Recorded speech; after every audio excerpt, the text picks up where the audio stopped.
What's up, y'all? Blu Nyle here, and this is called Chapters from my book Trauma Thriver. Growth like lotus petals blooming in the mud, patronized by patriarchy. As a woman, I rise above. Fear of acceptance. Will I be loved? As a queer human used to hiding, when I give myself permission to come out, will I be judged? Chapters, seasons, my inner child holds other people's demons and a grudge.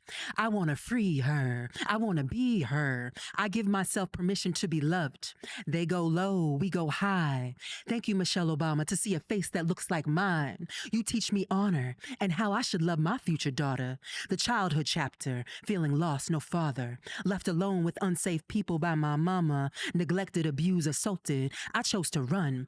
Run, lotus flower, run. Bloom, bloom, bloom in the mud. The teenage chapter, terribly scared. How do I learn to trust? I do not feel my own. I was taught my body should be sold. Street life, drugs, and lust. Chapter rock bottom. Breakdowns and overdoses. Internal combust. Consumed by fire like the phoenix. Run, lotus flower, run, run. Road to happiness. I took the scenic. Watching my brothers and sisters die without life tools. How can we beat this? Ancestral trauma. The odds stacked up against me. I have a higher power. I am a rose that grew from concrete. Thankful for new chapters, watered with tears with blood. The next one I choose to stay. Stay in my power. Love myself. I no longer have to run. Home chapters. A lotus flower runs. Blu Nyle, baby.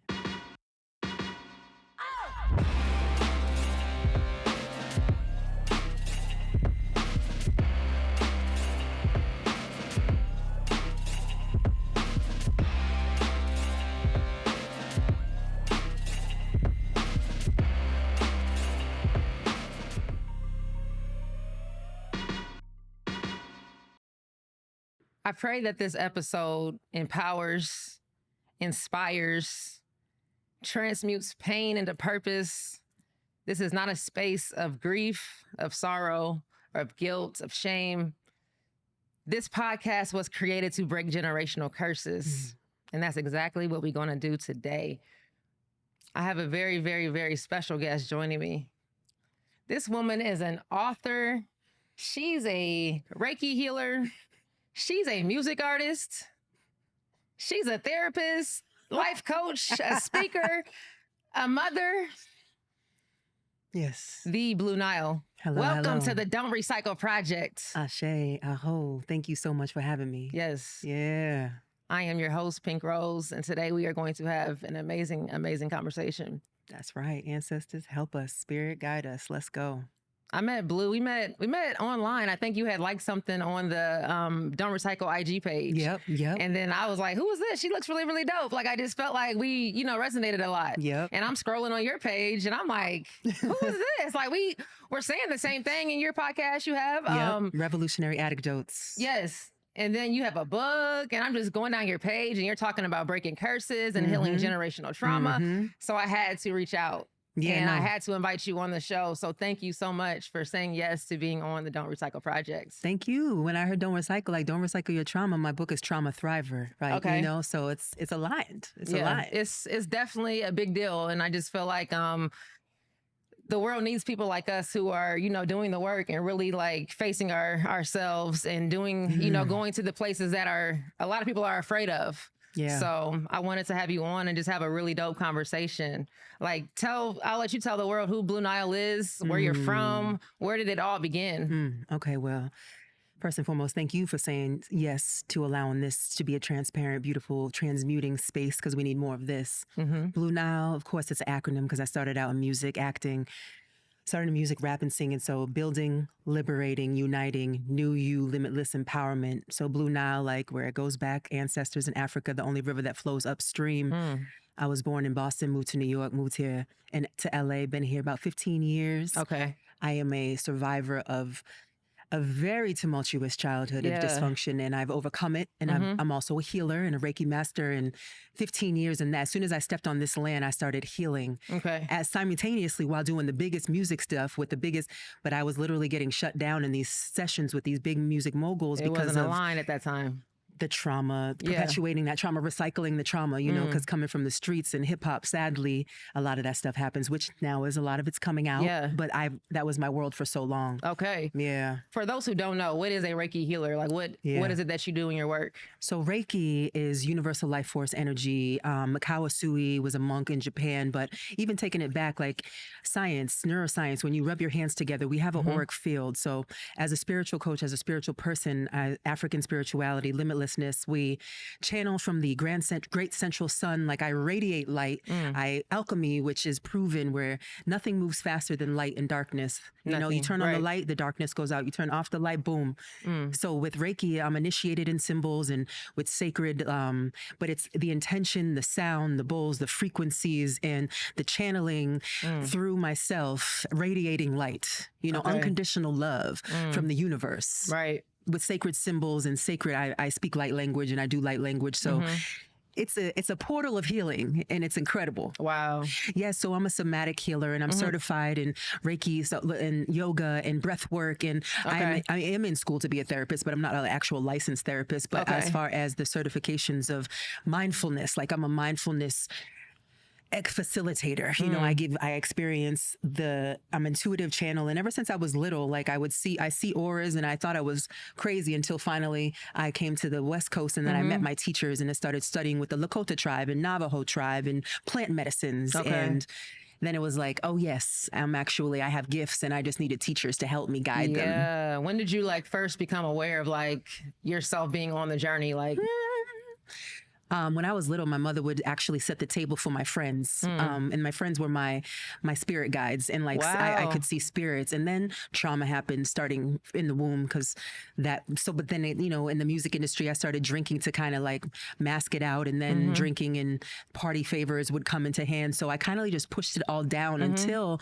I stepped to Los Angeles, and I was on a set, and I was one of my friend Chantel Lane's music videos, and we were the grip person was lighting it, with Native American man lighting it with sage, and I was like went over and talked to him, and he invited me to a plant medicine ceremony, which allowed me to face a lot of my first healing, a lot of that trauma. How old were you at that time? That was 15 years ago. So 30? No, wait, no, 28, 27. Okay. Yeah, I'm 41 now. So, okay. Yeah. So you feel like that was like the moment that you feel like you were exposed to something like more. Yes, that was when I sat in with the Native American chief and I sat with the psychics, and when I finally sat with Reiki healers and I started getting initiated into these practices, and then spirit, because all of my teachers were in spirit realm, like Ayanna Vanzant, who's one of my coaches now, Michael Beckwith, who's one of my teachers and coaches I now. love them. Yeah. I read all these books and I was just doing the work in the spirit realm, not even knowing I had near-death experience that actually showed me I saw the other side. It was an afterlife experience. And one of my guides and angels came through and was like, do you want to live? You just need to learn how to live. And I was like, of course I want to live, but I didn't know how. And I had to get out of Boston and family of origin stuff and find my own lane. No matter where I came from, no matter who I came from, like I can still be a magnificent person. Right. Because I feel like for me, like having my daughters, they're like my reflection. And it's like, I know I'm so blessed to have them because they make me see, like, I'm not saying I'm responsible for every little thing they do and how they show up, right? Because they also have free will. Yeah. You know what I mean? But it's like, just to see myself as a parent through them, just reflecting who I am. Yeah. You know what I mean? Yeah. And it's like, whoa, okay, they're only doing that because I taught them that. And why did I teach them that? You know what I mean? So I feel like my kids are such a big piece of making me do the work, like really making me do the work. Absolutely. Absolutely. Breaking those generational. Yeah. Well, for me, it was like, no, my mother, I met my dad when I was 8, and then she didn't even know which man was my dad. And then her pimp boyfriends, just to be honest and frank, were my perpetrators. So I had very severe trauma all growing up in that household. And when I got signed and I started touring, and then I was opening up for all these big people, and all of this stuff started coming out. So my childhood home, but my grandparents saved my life. Like my Nana, rest her soul, she passed 2 years ago. She was my mother figure. Okay. I experienced everything. It was weird that like the trauma that my mother was experiencing, but then my mother's side, I had incredible holidays because I would go to my mother's side family who I was in the projects, and they're in these big houses. Okay. You know, me being mixed race, mother's Greek and Italian, dad Black, Jamaican. So then I'd go to the hood. Did you feel like an outcast, like when you were around that side, or was just never fit in anywhere. Like Got a lot you. of Okay. multiracial, like, and just experiencing poverty when my mom's a drug dealer, but also on food stamps, having me hide her money, but also, so it was like confusing. And then going to the Greek family who's racist and was like, damn, you know, a black man made this and NIG, they said the N word. I ain't gonna say it, but like, And this is your family. This is family blood, their family origin. They ain't my family, but Well, that's what I mean. Like that was blood family. Oh yeah, racist. Wow. The Greeks are just racist because that's what my mother dealt with, being a woman who has an afro and like, you know, just loved black people, just didn't see it, and she would get in fights. You know, I can't imagine what she went through. She went through a lot of trauma. That's why I forgive her and I let it go. She did her best, but like, I can't have her in my life. Because she don't want to do better. She don't want to rise up. So you feel like she's still the same her? Oh my God, like, 100%, 100%. And I've tried and tried. Yeah. She's a narcissist and God bless her. And I choose better for myself because I'm a mother, like you said. I'm a bonus mom, an instant mom, and I had to call on my foremothers and become a mother. I'm a natural, nurturing, beautiful, like I'm a healer. So like I naturally do it, but I had to let go of the mother of origin for me to really step in and embody my mother archetype. Ooh, that's deep. And that was just in December. So this is all just transpiring. That's deep to like almost like take your own mom out of that, you know, space. Because that's not the true representation of that. So it's like, that's deep though, because it can seem like you're almost abandoning them. And you feel so like, we feel so loyal to, you know, these people who we were born into. False loyalty. And that's the thing with like being 41 now. This doesn't happen easily. And a lot of people out there listening to this, because I know we all deal with narcissists and like, what is that? And I'm an empath. So I've had a lot of that. Going through some of that right now. And I'm just like, it's up to me, even if it's this perverse loyalty, loyal to the streets. No, I'm not loyal to anything that isn't of the frequency of infinite abundance, infinite love, infinite light. And I get to choose that. And that is a lonely path because yes, I got to say no. And people be like, oh, you think you're better? I desire better. You're right. I do want better. I do want better. I do. I was just thinking about that when it comes to like identity. Like we stay stuck in identities, just trying to be loyal to who people knew us as and what that interaction looked like between them and this identity that's no longer you. So it's like, that person doesn't even exist. Like that dynamic can no longer exist how it used to. You know what I mean? Whether it's abusive and you were always, you know, because now this person, you have more power, so you're able to move differently. Especially when I'm in the spirit realm, like when I'm in Plymouth and like allowing myself to see like the infinite universe. We're spinning on this cosmic, this beautiful Mother Earth, right? And then this planet's like what we just went through the eclipse. Everything's shifting. Everything's changing. Why would I stay the same? At least I'm not choosing that. And then when you want to make me feel bad for staying the same, you're projecting your insecurities. Do you feel like, just going back to the, you know, like sometimes we feel so obligated to continue to be in these people's lives, like say for instance your mother, do you feel like, because I feel like there's sometimes a burden, like, you know, I don't know why, you know, we were born in relation to certain people, but at the same time, us as healers or teachers, is it our responsibility? You know, they just don't know, you know what I mean? So how far do you feel like a person is to go? Because at the same time, if they're still, you know, operating in the same space they're used to, they can be triggering to your growth, your healing, your evolution. 100%. And bring you back down or back to your old self. But I mean, is that, if it still triggers you, that means there's a wound that has not been fully healed. Absolutely. So is it our job to like stick around and figure out why they're able to get under our skin or hurt us the way they do? Well, for me, number one, no trauma. Everything's incomparable. And every situation is situational. And there's no one way. This is a process, not an event. This is not one and done. Okay. If it's harming you and if it was harming me, it was taking away from, period. Like I would be up here in this frequency and then I would go down and she's just gaslighting my assaults. And this was hurting and I was doing EMDR trauma therapy and working through it. Okay. So for me, because she was still triggering me, I said, okay, I'm going to do all 2024 without you, maybe even 2025, until I get to this space where I can see you as a sick person, like I help strangers and my clients and charity and all the mentee work I do.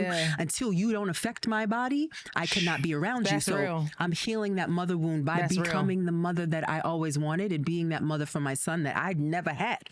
Even I had no have family. to step away. Yeah, exactly. And it's not my responsibility. You the mother, you the parent. You was like, that's between you. You have your own higher power. I'm going to trust the universe and trust spirit and trust that you're going to be all right because you've taken enough of my life force. That's deep. That's big. I commend you.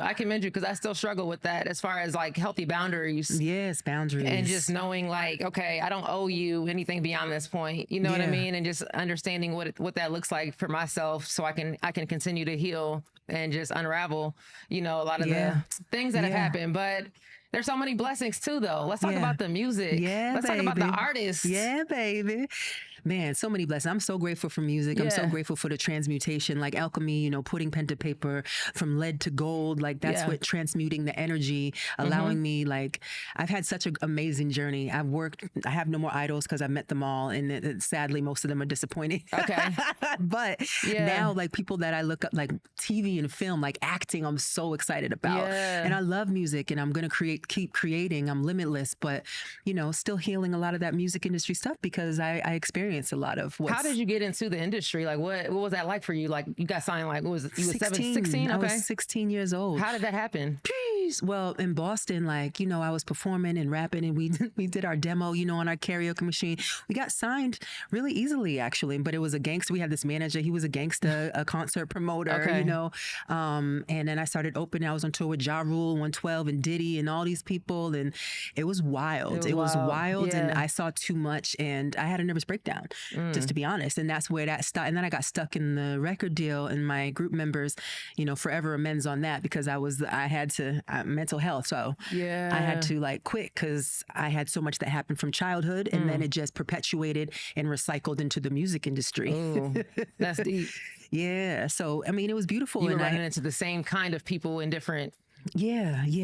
Because it is gangsters that run hip hop, and it's just how it is. Like, that's just what it is. And I don't know, maybe that's what I'm like, the other genres. And I feel like Spirit wants me to make kingdom music. And I just have been, my ego's like, nah, we get the bag, be the Grammys. I was at the Grammys working with all these Grammys. It was just ego. We're around all these celebrities. And then I had, my dad died in 2011, and I was here with all these chasing around, being with all these celebrities, doing all these things. And because I wouldn't, go further with some sexual advances, I would hit a ceiling every time. That's crazy. So much talent, you know? No, this is just real talk. Yeah. And then I had to choose getting sober because I was like, something ain't right. I would be in these sessions with Diddy, with all these people, and Dr. Dre, I recorded with Dre, and that was incredible. But like, they'd be these moments of great creativity of an inner child, and then these terrifying, scary, like street person moments. What would you tell, like, just, anybody, I mean, a young girl, but anybody for that matter, like somebody who's been in the industry and signed, like, as far as like really being a healed person, that's important. Like, mental health is important. It sounds like when you're stepping into these rooms. Yeah. Honestly, number one is like, if I knew my worth, like, you are worthy, no label, no person, no producer. I wish I could have talked up to these people, talked back, but I had no voice because I'm a survivor. Okay. And it was just, so I had to step out and heal myself and take a break. Sadly, in this industry with these 4 a.m. call times and these, like, you don't get a break. That's why these people, like, rest in peace to my friend Twitch, who took his life last year. And he's like, you don't have time for mental health. So, like, put your mental health first, some way, somehow. Know that you validate yourself. Do that mirror work where you look in the mirror and say, I love you and accept you as I am. No likes, no validation, no record deals. Speak on it. Nobody is validating you but you. That part. I wish I could have told little Nicole that, little Blue that. Yeah. You know what I'm saying? Yeah. But it's okay. At least I got it now at 41. You got it now. You got some fire music on the way. Yes, so it's like going back with that knowing and knowing that you validate yourself. It's so much more fun on that side, I feel like. It is. I just reposted Maya, 44, and she's performing. I was like, let's go. Like Sierra, Missy, and I was like, 41, this is my prime. And with music industry, they're a little bit ageism obsessed. The TV and film is not like that.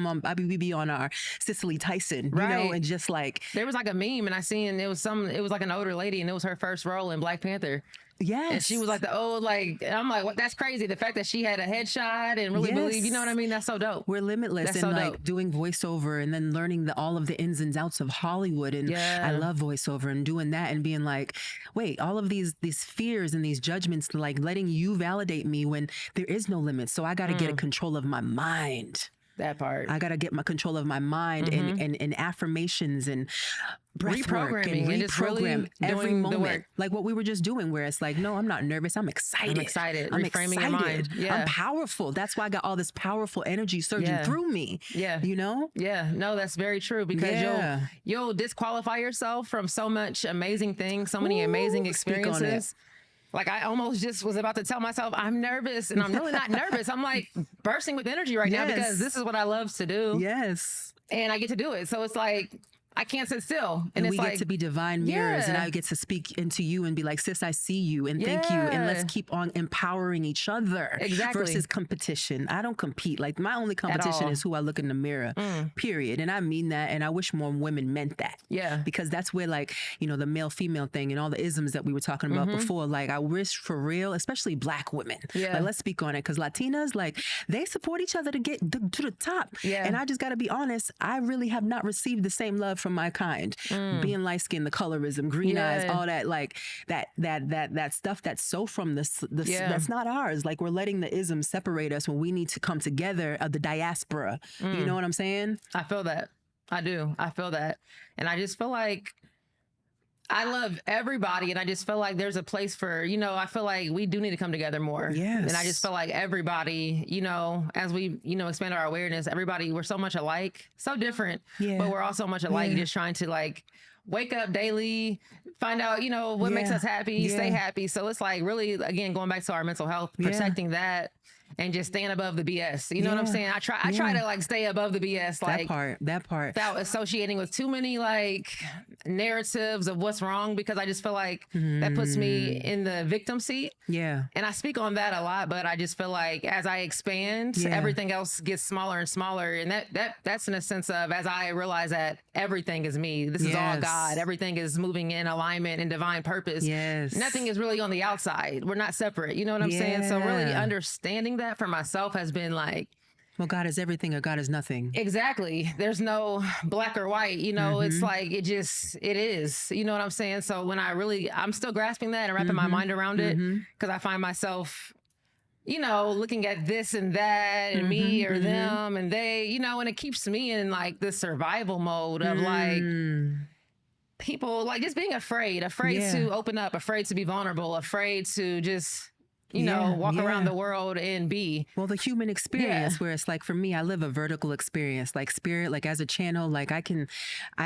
just meditate and I can go up and I can be with my aunts, like, but then this human experience of coming this way and allowing my spiritual experience to be a little bit easier, what you're talking about, where everybody isn't really heart-centered. I'm a heart-centered person. Okay. And most people are masculine in their mind, right? Where it's like, we're overthinking, we're just comparing and competing. Logical. Where if we get into our body, which is the somatic therapy, what we're talking about, dance, breath work, tapping, like allowing ourselves to be in our feet, not just in our head. Talk about the therapy. You mentioned it earlier. It was the EMDR. What is trauma that? What therapy. does that stand for? Because I think a lot of people need to know there are other therapies outside of talk therapy. Yes. So mobilization reprocessing technique. It was something that began with people that came back from World War II, like from PTSD. It's fascinating. Okay. My talk therapist that I started with when my dad passed away, I went through years in that, and she, for trauma, was like, maybe you should try this EMDR. So you look back and forth and your eyes go back and forth following a ball, and it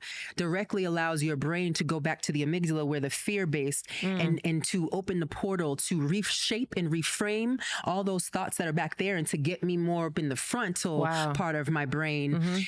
And also remembering a specific moment and reframing it from a level 10 of pain and trying to get to a level 0. Wow. It's powerful. And this REM eye processing techniques, like there's so much power with the senses, like our 5 senses. If we really tap into the 5 senses, like the 5 elements, we are our own healers. We are our own magic, transformation. But it's about the willingness, the open-mindedness, and the honesty. Like, how honest can you be? And be willing to ask for help and let help come and do the work.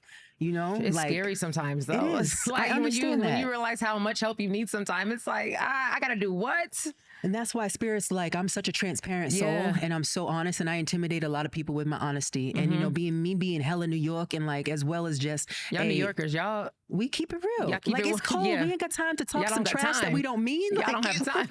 we sitting in the house with you. Like, we gonna kick But I it. love that about New Yorkers. They got this, this grunge to them. Like, if I don't like you, I don't like you. If I do, I do. And that you got to respect that. Yeah, you know, it's a way of life. Like, it's my moral fiber. It's all I know, and I've come up with against a lot in the West Coast, and going through a lot with that right now. Yeah, and I'm like, okay, I still stay true. Remember who I am, no matter what. That's why it's like I come back to center. Who am I without all of this accolades or people, places, things, partners, whatever?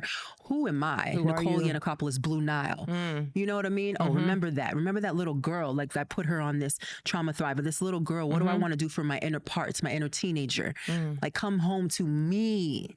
Forget all y'all on the outside. Come home to me. Come home to me. And then pause. Okay, pause. What's the right step, Spirit? And then move.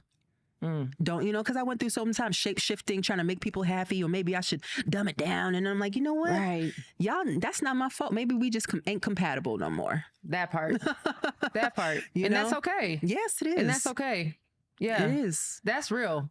I love that you're able to see yourself without coming off arrogant, without coming off like I'm better than you. It's just that you it's really imperfectly, and I'm sure like it does. It like I have an ego that I say, ego, get behind me, you know, so I can pause. That's why my mindfulness and allowing myself to be a center, like, and not react, being not reactive. You know, being non-reactive. I didn't understand when I was told like the quietest person in the room is the most powerful. I thought that was corny. I was like, yeah, right. Yeah, I get it now.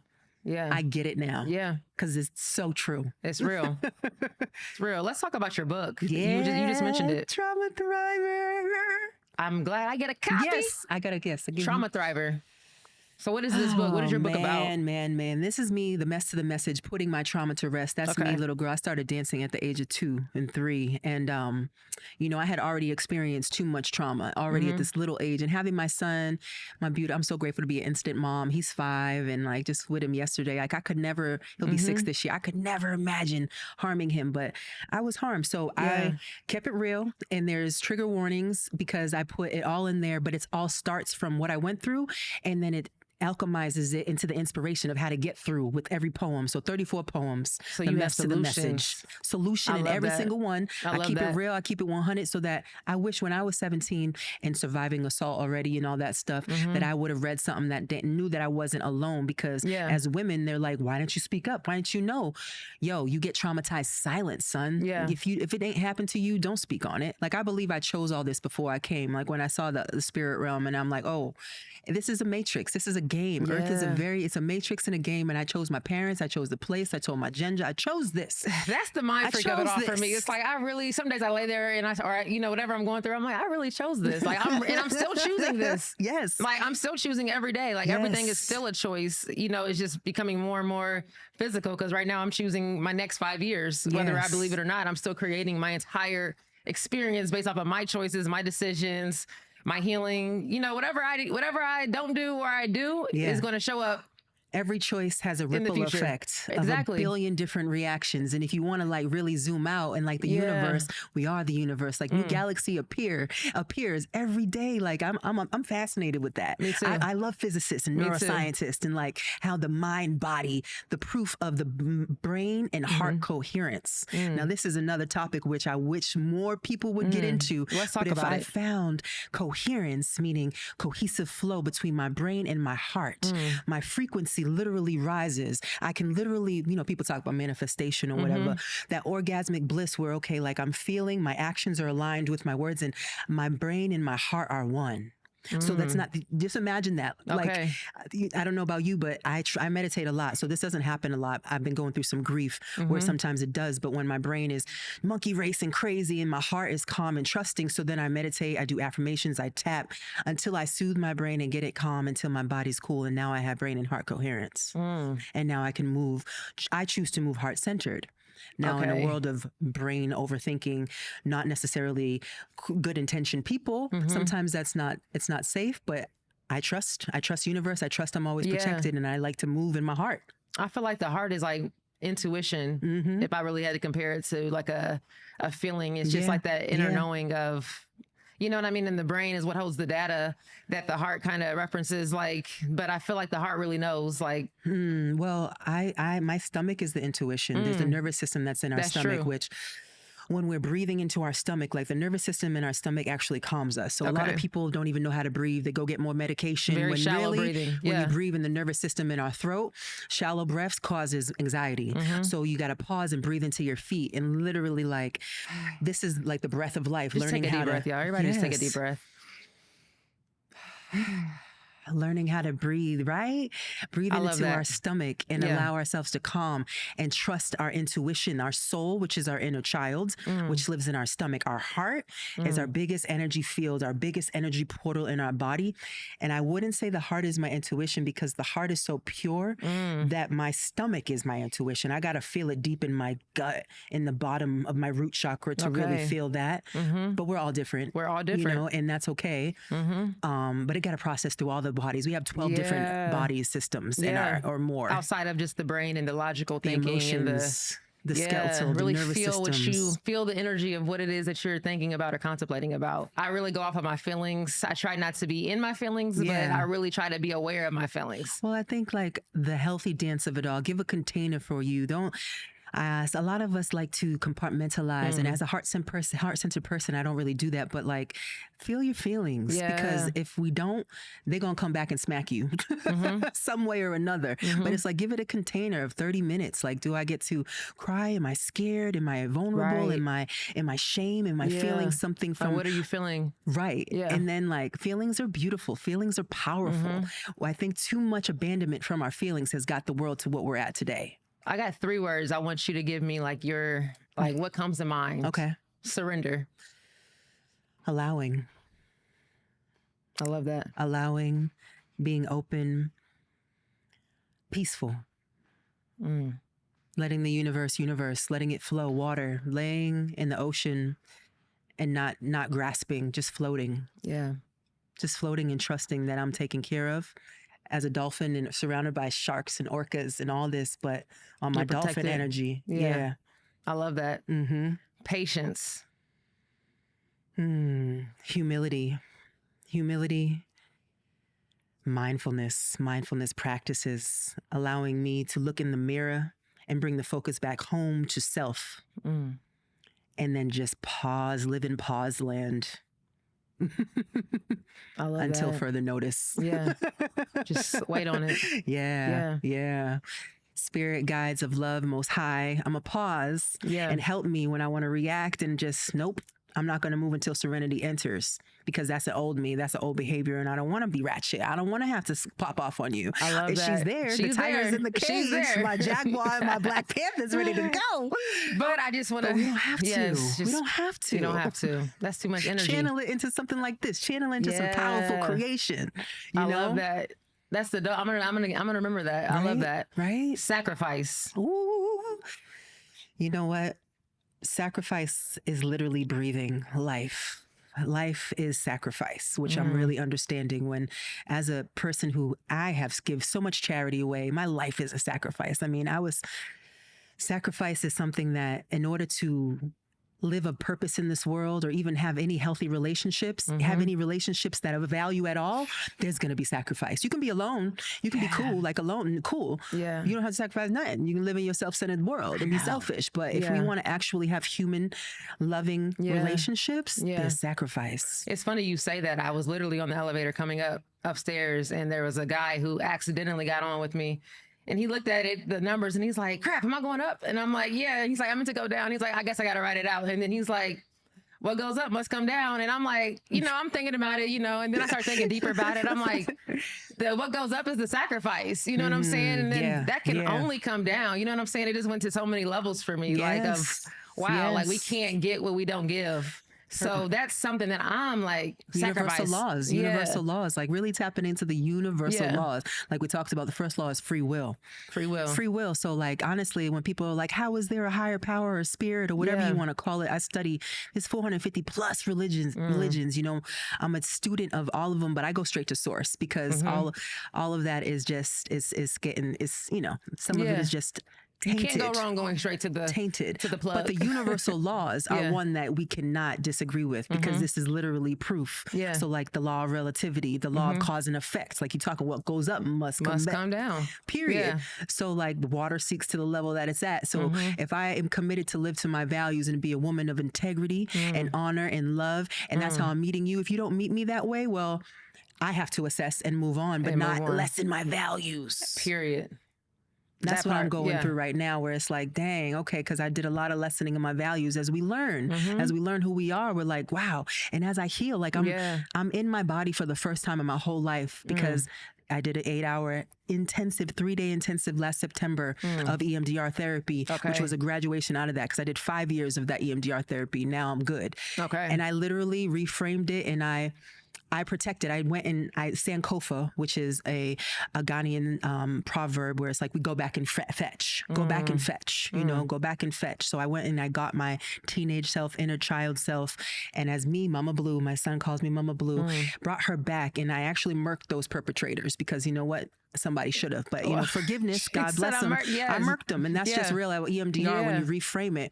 And now for me, like anytime they pop up, I'm murked. So I'm safe in my body for the first time you ever. Don't shrink back into those previous. I'm not disassociating anymore because as a trauma response, like disassociation, functional freeze, fight, flight, fawn, freeze. These are like real things. Real like, so, and I was a functional freezer and I was disassociated. So now I'm in my body for the first time because of facing all my trauma now being like, okay, I'm gonna tell y'all how I did it. Please ask away and I'm gonna be transparent about it because most people don't want to be. Yeah. And God has put it on my heart to be honest and raw and real. But you're going to like open up the, you know, sometimes people need to see it. You know what I'm saying? See it being done. So you're representing for somebody so that they can, you know, have the courage to step out or step into themselves. And it gives a purpose where honestly, because I've had suicidal thoughts, even just last year, like it's just the darkness of separation and motherhood and marriage and all of this stuff and what that means. And it's hard coming out of a pandemic, y'all, like being a Black woman, being a queer person, being mixed, like it's a lot, so many different things. So many things. So I have to really be honest and open-minded and allow myself to not let go of the shame and the guilt, like letting go of my mother and my dad's passed away. Like that stuff's heavy and sad. It's heavy. And it has brought me down sometimes, but knowing that I get bombarded with messages being like, thank you so much. Like I'm going to do this. Yeah. That gives me purpose to live. So literally I'm doing it because I want to stay alive. It's not even a choice. It's not even a choice. No, because of what I've made it through, I literally have to give because it puts that alchemy from that tragic stuff that poor little girl, that I went through young. I'm not there yet. I'm not there anymore. Right. I'm standing on my story, not in my story. And I did X Factor. I did all these TV shows, and it's funny. I went through so many rounds, but then something would always happen, and it would get pulled out because I was too in the story, and Middle America couldn't really hear it. But also, it wasn't meant to be. I did so many realities. I'm like, thank God it wasn't. But now I understand though, because when I'm talking about it, I'm coming from the healed space. Yeah. So anybody out there, please share it. Broken, share it. Flawlessly, share it. Messily, share it. Who cares what anybody else wants to hear? Because guess what? That I had to do that to give myself permission to rise and shine and come up and be like, yo, we shared it, and now I can share it empowered, and now I can be on it. But I was in it for years. That's the victim to then survival to thriving, which is why I said trauma thriver. So the victim, and I got to be honest, I go down to victim sometimes, and then I do 3 hours of energy work and I'm out of it. Okay. Survival. Sometimes in survival, it costs a lot of money to be an artist. Costs a lot of money to live in LA. Survival is real. So then I got to do my energy work, do all the stuff. I practice what I preach. I feel, and this is a spectrum of all day long. So I have to have compassion with myself. Don't gaslight myself, because I've been gaslit enough. They'll be like, oh, don't do that. Don't do that. So yeah. I feel like sometimes people have a way of like not even looking for a solution. They just want to, you know, on the rest of the world. And it's like, we don't need any more of that. Like if you don't want a plan to clean up your garbage, or you don't want to like heal, you know what I'm saying? Don't bring the rest of the world's vibration down, like especially if you don't really want help. And that's you know why what I mean? That's why I had to say goodbye to my beautiful mother. God bless you. I'm gonna hold the space of light in you and pray one day that you can wake up to yourself. I'm gonna look at you. I'm gonna see that's shamanism, which I practice. I'm like, that's the thing as a shaman, where it's like I see the light in you, like back in our villages and like in Africa and all this stuff. They won't let anybody in the medicine room. There's like, what do you see? I see the sick person. You get out of here. I got to see the healed, powerful light in you, and then that's it. Wow. Otherwise, it's not like in shamanism. Everything is a relationship to food, water, air, with this microphone, with the beautiful dog, with like, I respect and reverence the earth and everything on it.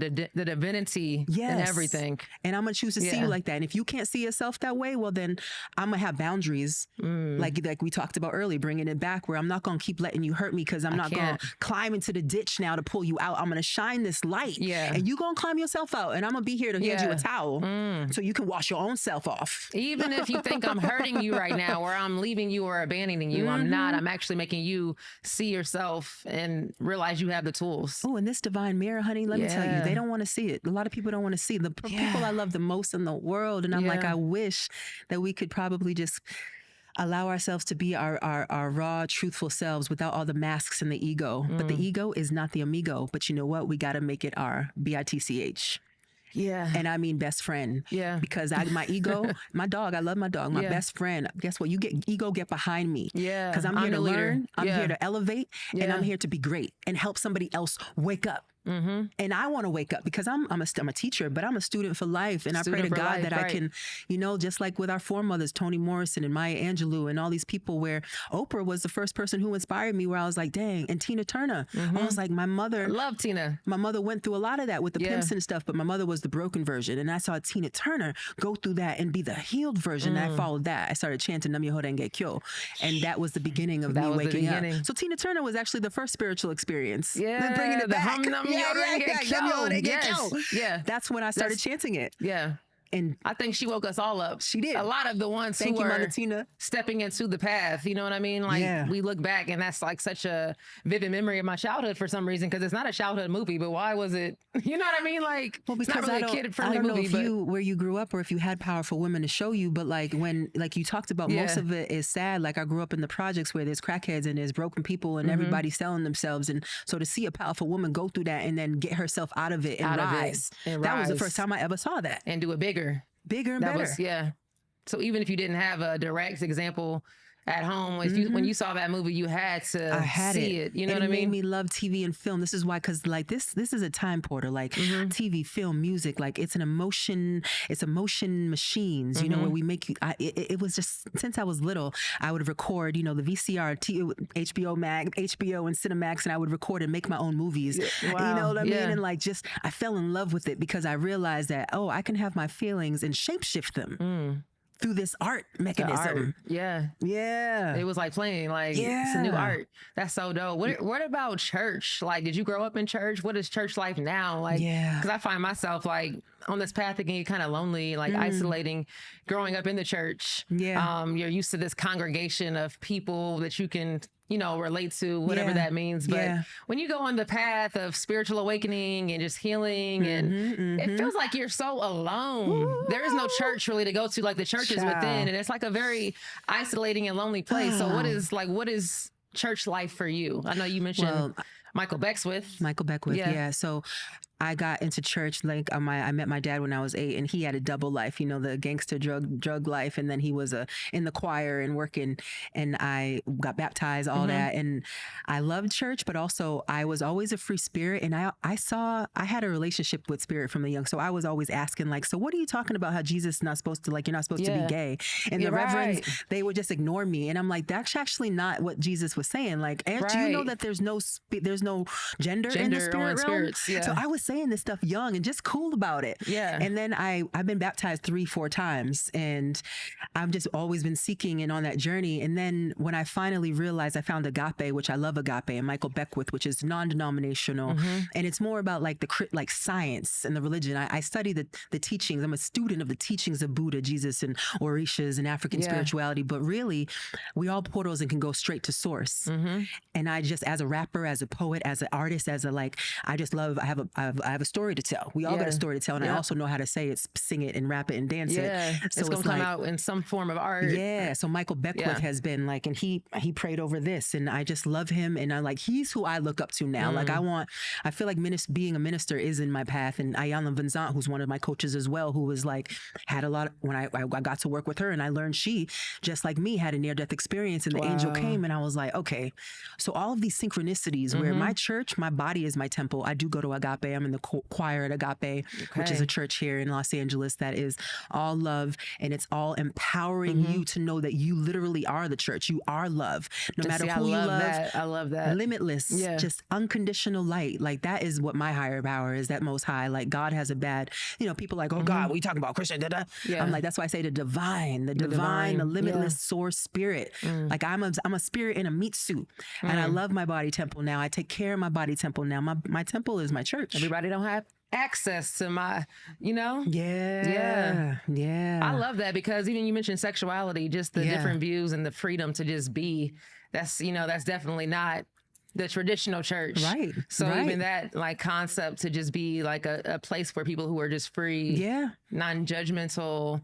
I love that. I'm gonna have to check out the church here in LA. Agape is so beautiful. And I go, because one of my friends who I was going to one church for so long, and I love Teray Roberts is one of my good friends, but it's like in there where you're supporting it like secretly, where I'm like, nah, I need some, like, just like somebody silence is violence, yo. And if you praying away any gay, I'm not supporting you, son. Like I'm not supporting you at all. How dare you? Who do you think you are? We're a spirit in a meat suit. So I'm an activist for my fellow queer people who have killed themselves and all this stuff, like in the middle of America. And it's like, come on, man, like y'all got it wrong. So I'm gonna speak up loud. So this is also why I love Pride now, which I didn't understand. I hate these 1 month things where I'm like, I'm black and gay all year. Why I get 1 month? But now I understand, because Pride is for all those people who hide and are scared to come out and can so come it's like out. their time to feel supported. Yes, which is we're coming up on that Pride Month, and I'm like, I'm going to be more activist than ever with that, because I have had a switch. I love how you put that. I never like realized that, but when you say it like that, it does, put more like, okay, like support. Right. You know what I mean? I mean, I think about me back in Boston and New York, like when I went to Pride, and honestly, I was in the closet for a while. My dad was like, you going through a phase, I was like, I think I'm bi. I like women. And he's like, no, you don't. And then music industry, they're like, you're a free spirit. Don't say that. Say you like dudes. So I was dating just dudes. for marketing. Yeah. Dating dudes, because it was like, and honestly, I love spirit. I'm still attracted to men. Okay. I'm a spirit in a meat suit, which they call it a sapiosexual, I guess, like energy. But I don't like identifying. Like I could say I'm a lesbian, but really that's why I like the word queer, because I'm just free and I'm queer and I'm who the hell I want to be. Why I got to tell you anything? Exactly. I'm evolving. Why it does might it have change. to be put into a box it for your might understanding? Change. Like right. Yeah. Because that's so limiting. Like, okay, you're this and you're always this. Like that's limiting. That's just like back in the program. Yeah. Yeah. I love that. I'm so glad that I was able to get you on the show. Ditto. Is there anything else that you want to share with the people? Oh man. Like, where can they find you? Tell them about the podcast. Where can they get the book? Yeah, hit me up. Trauma Thriver, Blu Nyle World. BluNyleWorld.com. I'm sure you put some links in the show notes. Yeah, I'm gonna definitely put some links. All I would say, like I said, if you are out there and if you are struggling, like just know that you're not alone, and know that like, I think asking for help and learning how to receive help are two different things, because I can ask and people like, ask for help, but like, then you don't know how to receive it. So just check yourself on what your relationship to receiving is. And are you allowing yourself to expand your mind and do some mirror work? Okay. Do some affirmations. There's so many things that can be blockages though, when it comes to that receiving. Like that's why we got to work on it. I struggle with that. I find myself not even knowing how to receive. Like a coworker will want to buy me lunch and I'm like, no, it's just like hard to, and that is I think that comes from like a root of being vulnerable. Like I don't need anybody. I don't know where that, that's a golden key for you. And that's a golden key for us. So imagine I hope so many people will resonate and get this book, Trauma Thriver, and hit me up, message me. Like everybody's just, we're all in different stages of this, but like it's a different storyline, but the same feelings. Feelings are the same. The storylines are different. Yeah. And a lot of people are high functioning. I'm a recovering high functioning person. And that's why I can shine so bright and want to I used to want to not be alive and smile and shine in your in your face, you know? But now I don't hide that. So if you're dealing with those kind of thoughts, like 12-step programs are a key. There's a billion 12-step programs. There's no shame in healing. So stop it. Stop with the shaming. Stigma anymore. Especially as people of color, because when it's, the normal, whatever, other people can do it, but why can't we heal? Why can't we heal? Yeah. You know what I mean? Don't get me started. We could go on and on and on. You don't have to come back to the show. Absolutely. I just want to say thank you for coming on the Don't Recycle Project. You are welcome. You are amazing. Thank you for dropping light, shedding light. Yeah, baby. Lighting the spot up. Thank you. You're welcome. Much love. Yeah, for sure. I'm excited for the growth, and we have beautiful things to birth, my friend. We have amazing things. We got some new music. We got projects to work on. That's right. Continue to recycle your trash, not your trauma. Please follow us on IG at Don't Recycle Projects. Until next time. Peace.